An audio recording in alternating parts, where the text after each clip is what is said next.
বাংলা জুড়ে শুরু হয়েছে বর্ষার খেল। সকাল থেকেই আকাশের মুখ ভার। বেলা গড়ালেই দেখা মিলছে বৃষ্টির। কোনো কোনো দিন আবার সকাল থেকেই শুরু হয়েছে বর্ষণ। আলিপুর আবহাওয়া দফতর জানাচ্ছে আগামী বেশ কয়েকদিন দক্ষিণবঙ্গে ঝেঁপে বৃষ্টি হতে পারে।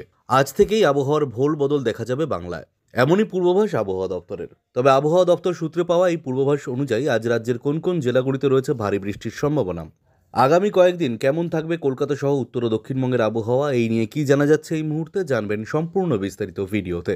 তাই অবশ্যই ভিডিওটি শেষ পর্যন্ত দেখবেন এবং আপনি আপনার জেলার নাম ভিডিওর কমেন্ট বক্সে কমেন্ট করে আমাদের জানিয়ে দেবেন।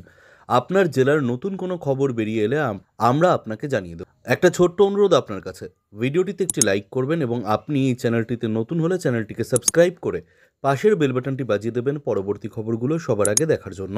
গতকাল গোটা দিনই আকাশের মুখ ভার ছিল, তবে বৃষ্টি সেভাবে হয়নি, যে কারণে দক্ষিণবঙ্গের বেশ কিছু জেলায় আর্দ্রতাজনিত অস্বস্তি ছিল।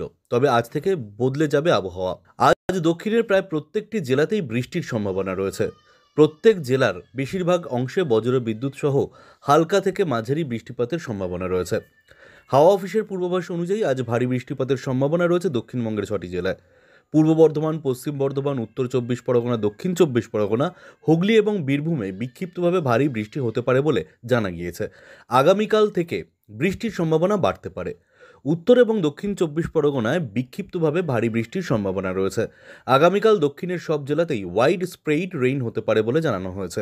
অন্যদিকে উত্তরবঙ্গেও বৃষ্টিপাতের সম্ভাবনা রয়েছে বলে জানিয়েছে হাওয়া অফিস। আজ দার্জিলিং, আলিপুরদুয়ার এবং কালিম্পংয়ে ভারী বৃষ্টি হতে পারে। বজ্রবিদ্যুৎ সহ হালকা থেকে মাঝারি বৃষ্টির সম্ভাবনা রয়েছে কোচবিহার, জলপাইগুড়ি, উত্তর দিনাজপুর, দক্ষিণ দিনাজপুর এবং মালদায়। আগামীকাল থেকে বুধবার অবধি উত্তরের প্রায় প্রত্যেকটি জেলায় হালকা থেকে মাঝারি বৃষ্টিপাতের সম্ভাবনা রয়েছে। অর্থাৎ আগামী সপ্তাহ অবধি বাংলা জুড়ে এই বর্ষণ চলবে বলে খবর। জানা যাচ্ছে বাংলার উপর বর্তমানে বিস্তৃত আছে মৌসুমী অক্ষরেখা। সেই সঙ্গেই বাংলাদেশ এবং সংলগ্ন গাঙ্গেয় পশ্চিমবঙ্গের উপর একটি ঘূর্ণাবর্ত তৈরি হয়েছে, যে কারণে খেল দেখাচ্ছে বৃষ্টি।